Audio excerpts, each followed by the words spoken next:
Tepuk tangan dulu. Maaf Pak, saya mengganggu waktu Bapak sebentar. Iya, tidak apa-apa. Ya, silakan. Nah, begini Pak, sesuai jadwal yang telah dibuat oleh kepala sekolah terkait program supervisi akademik yang secara rutin dilakukan. Seperti yang Bapak tahu, saya ditugaskan sebagai supervisor untuk melakukan supervisi proses pembelajaran yang Bapak lakukan di kelas. Jadi sebelum observasi, sekarang kan jadwalnya untuk pra-observasi. Jadi saya ingin tahu bagaimana kesiapan dari Pak Rusdi. Iya Pak, ya Alhamdulillah, dengan senang hati. Silakan Pak. Baiklah Pak, kita mulai saja. Begini Pak, Bapak kan mengajar di kelas 6. Kalau boleh tahu nih Pak, pembelajarannya sudah sampai di mana? Untuk kelas 6 pembelajaran sudah sampai pada tema 3, sub tema 3, tepatnya pada pembelajaran 4. Pembelajaran 4. Nah, di pembelajaran 4, apa kompetensi dasar atau KD yang Bapak ingin sajikan? Jadi untuk muatan pelajaran yang akan disajikan adalah muatan pelajaran bahasa Indonesia, bahasa dengan Indonesia. KD menggali isi teks penjelasan eksplanasi ilmiah yang didengar dan dibaca. Oh iya, dicatat dulu ya. Ya, kemudian dari KD itu apa tujuan pembelajaran yang Bapak ingin capai? Jadi tujuan pembelajaran dari KD yang ingin dicapai yaitu mengidentifikasi kalimat efektif dan kosakata baku menjadi kalimat efektif dan non efektif, kemudian kosakata tidak baku menjadi kosakata baku. Oh iya. Selanjutnya nih Pak, tentu ada metode yang Bapak anggap cocok untuk mencapai tujuan itu. Jadi, nah, metode apa yang Bapak akan gunakan dalam pelajaran ini? Dan metode alasannya Pak? Metode yang insya Allah akan dicoba atau digunakan yaitu metode pertama diskusi, kemudian metode ceramah, dan yang ketiga adalah penugasan kepada siswa. Alasannya saya menggunakan metode diskusi agar semua siswa bisa aktif di dalam pembelajaran. Kemudian metode ceramah yaitu supaya bisa siswa lebih paham kalau kita menjelaskan terlebih dahulu, dan setelah itu diberikan tugas per kelompok, setelah itu per individu kepada siswa. Oh iya, jadi itu ya metodenya. Oke Pak, agar materinya nanti mudah dipahami dengan baik oleh murid, apa saja sumber belajar dan media pembelajaran yang Bapak akan gunakan? Jadi ada pun sumber belajarnya yaitu buku siswa sendiri, buku siswa, kemudian medianya yaitu media yang tertulis yang dibuat ditempel pada karton manila yang diambil dari buku bacaan siswa sendiri. Oh iya, itu ya Pak ya, medianya. Nah, selanjutnya Pak, ini ada strategi. Ya, bagaimana strategi atau tahapan pembelajaran yang akan Bapak gunakan selama mengajar nanti? Jadi begini Pak, sesuai dengan LPP yang saya buat, di dalam pembelajaran ada beberapa tahap. Yang pertama sebagai kegiatan literasi untuk membaca materi pelajaran. Kemudian tahap kedua, saya akan menampilkan media pembelajaran yang saya maksud tadi. Oh iya. Selanjutnya saya akan menanyakan jawaban yang sesuai dari media pembelajaran. Kemudian tahap yang ketiga, membentuk siswa menjadi beberapa kelompok diskusi. Selanjutnya membagikan lembar kerja atau LKS kepada siswa. Setelah itu berdiskusi, maka masing-masing kelompok akan bisa berusaha mempresentasikan hasil diskusi kelompoknya. Kemudian tahap yang keempat, saya akan memberikan penguatan materi kepada siswa agar siswa bisa lebih paham tentang materi yang akan disajikan. Jadi ada lembar kerja yang nantinya dikerjakan secara berkelompok dan dipresentasikan ya Pak. Oke, kalau boleh Bapak, kalau boleh saya lihat RPP-nya mungkin? Ya, ada RPP pembelajaran yang akan direncanakan. Ini RPP-nya Pak ya? Iya. Saya lihat tujuan pembelajarannya dulu. Iya, metode, strateginya. Oke, saya kira ini sudah sangat bagus. Ini artinya Pak Rusdi ini sudah siap diobservasi. Ya, nah, ya terima kasih Pak. Ya baik Pak, saya kira ini Pak rencananya kira-kira Pak kapan nih kita bisa diobservasi? Insya Allah besok pagi Pak. Besok pagi ya, ya. Oke, mungkin kita sepakat ya Pak, besok pagi kita ketemu di kelas Bapak. Iya siap Pak, insya Allah. Begini Pak, lalu dari apa yang Bapak rencanakan besok akan diobservasi, apa komitmen yang akan Bapak lakukan untuk menjalankan rencana ini? Ya tentunya yang harus saya persiapkan Pak sebelum diobservasi yaitu ya, saya harus menguasai materi dulu yang akan saya sampaikan kepada anak-anak. Kemudian mempersiapkan media pembelajaran yang akan kita gunakan agar siswa lebih memahami pembelajaran tersebut.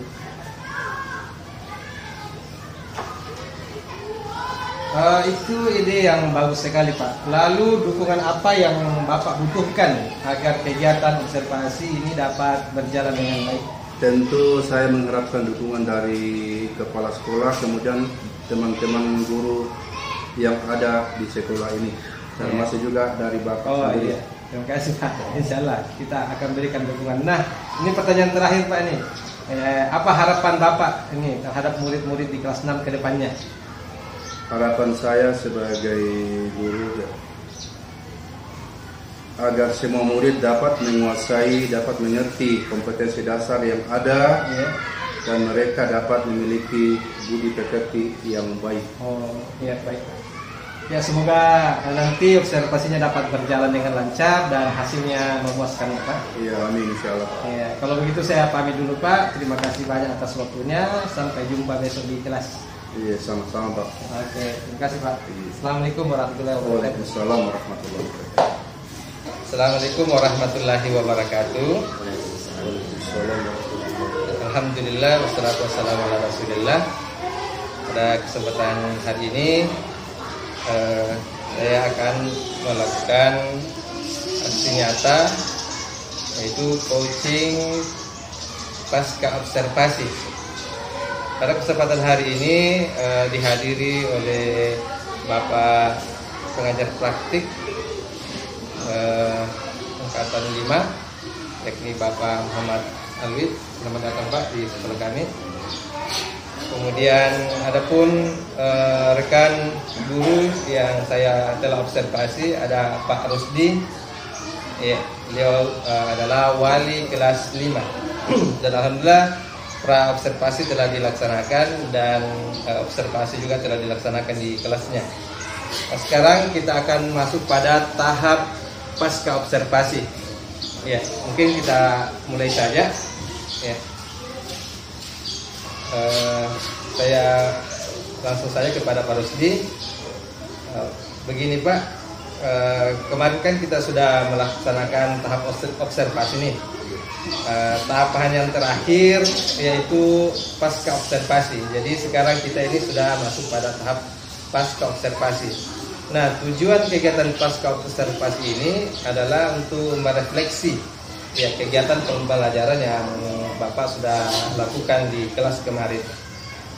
Iya, terima kasih Pak. Saya sangat bersyukur dengan adanya kegiatan yang dilakukan seperti ini. Dan membuat saya ada pengetahuan bahwa yang seharusnya kita lakukan seperti ini. Nah begini Pak, sebagai pertanyaan pertama ini ya, bagaimana perasaannya Bapak ini setelah menyajikan pelajaran yang sudah direncanakan ini? Iya Pak, jujur saja setelah adanya kegiatan ini tentu ada perasaan grogi, tapi namanya juga kita diamati. Tapi setelah berjalan maka kita sudah merasa enak, merasa enjoy. Namun juga senang karena nantinya saya bisa mengetahui kelebihan dan kekurangan saya di dalam mengajar. Ya, jadi mungkin itu ya. Jadi kita bisa mengetahui kelebihan dan kekurangan kita saat kita mengajar. Nah, saya juga Pak kalau di supervisi pasti merasakan perasaan yang sama, mungkin agak grogi atau bagaimana. Namanya juga diamati. Iya.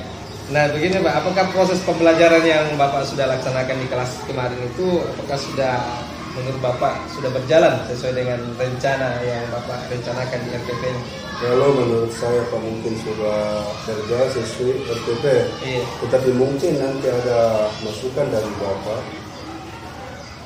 Iya. Ya kalau menurut saya Pak itu pembelajarannya Bapak itu sudah berjalan dengan baik. Ya. Nanti untuk lebih jelasnya saya akan berikan catatan hasil lembar observasi karena ada catatannya supaya Bapak bisa melihat apa-apa yang sudah baik dan apa-apa yang masih perlu Bapak tingkatkan. Begitu. Iya yang sudah ya dimasukkan ya. Itu tadi prosesnya sudah berjalan sesuai dengan apa yang saya rencanakan di RPP. Iya. Namun yang belum memuaskan bagi saya masih ada siswa yang tidak aktif di dalam kegiatan diskusi kelompok. Oh begitu Pak. Jadi ada yang tidak memuaskan. Menurut Bapak itu ada beberapa siswa yang tidak aktif dalam diskusi kelompok. Nah kira-kira ini menurut Bapak ini kira-kira apa yang menyebabkan mereka tidak aktif? Kalau menurut saya yang saya amati pada kelompok itu mungkin karena ada di antara kelompok itu yang memonopoli suatu kegiatan, tidak mau memberikan kesempatan kepada temannya, sehingga ada teman yang hanya diam saja, bermain saja. Jadi itu saya katakan ada yang tidak. Oh iya, ya memang tadi kemarin saya lihat memang ada beberapa yang tidak aktif Pak. Ini bagaimana nih Pak? Lalu bagaimana nih rencana tindak lanjutnya nih supaya ini murid bisa aktif semua dalam diskusi kelompok? Mungkin kalau menurut saya Pak mungkin kita berkelompok sesuai dengan lingkungan tempat tinggal masing-masing. Karena mereka saling mengetahui bahwa ini yang cocok bersama dengan saya. Terus kesehariannya dia saling tukar pikiran. Jadi bisa saling kerjasama. Saya kira itu ide yang sangat bagus Pak. Mungkin bisa kita coba. Mudah-mudahan ada perubahan dari apa yang Bapak rencanakan. Begini Pak. Lalu dari apa yang Bapak rencanakan tadi, kira-kira apa komitmen yang Bapak akan mau lakukan ini supaya rencana pengelompokan model seperti itu bisa berjalan? Rencana yang saya akan lakukan itu saya akan mendata siswa, mendata murid sesuai dengan teman bermainnya di rumah, dan membuat pemetaan pengelompokan murid.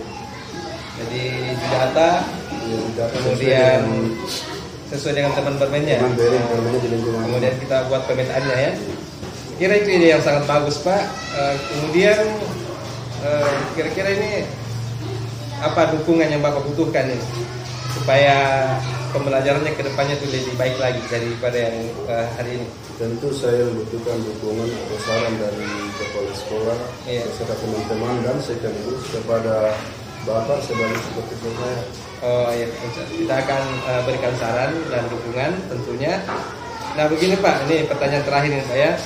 Kira-kira apa saran dan harapan Bapak ini untuk kegiatan supervisi berikutnya? Jadi harapan saya kegiatan ini tetap berjalan agar pembelajaran kita ke depan semakin baik dan semakin memuaskan. Oh iya, begitu Pak ya. Jadi sekira begitu Pak. Semoga kita ini semua bisa menjadi guru yang profesional dalam menjalankan tugas-tugas kita dan fungsi kita sebagai guru. Amin. Kalau begitu sekira cukup kegiatan wawancara kita pasca observasi. Terima kasih Pak atas waktu dan perhatiannya. Assalamualaikum Pak. Ucapkan terima kasih banyak. Oke, demikian tadi wawancara pasca observasi antara saya sebagai supervisor pada Pak Rusdi wali kelas 6 sebagai coach. Selanjutnya mungkin ada masukan dari Bapak pengajar praktik untuk kami berdua. Persilakan. Ya, alhamdulillah. Saya lihat tadi amati bagaimana percakapan antara Pak Asri dengan Pak Rusdi sebagai coach tentang observasi yang dilakukan pada pembelajaran yang lalu. Sungguh luar biasa, di mana Pak Asri betul mentali, ya dia melakukan percakapan dengan penuh keakraban, duet, sehingga Pak Rusdi mampu menyebutkan kelebihan dan kekurangannya. Ya, karena ya pembicara yang begitu ya santai, sehingga Pak Rusdi pun juga yang menyebutkan ide-idenya, solusi-solusinya, kurang pembelajarannya. Yang paling hebatnya lagi karena Pak Rusdi punya harapan yang besar ya untuk memperbaiki pembelajaran yang akan datang.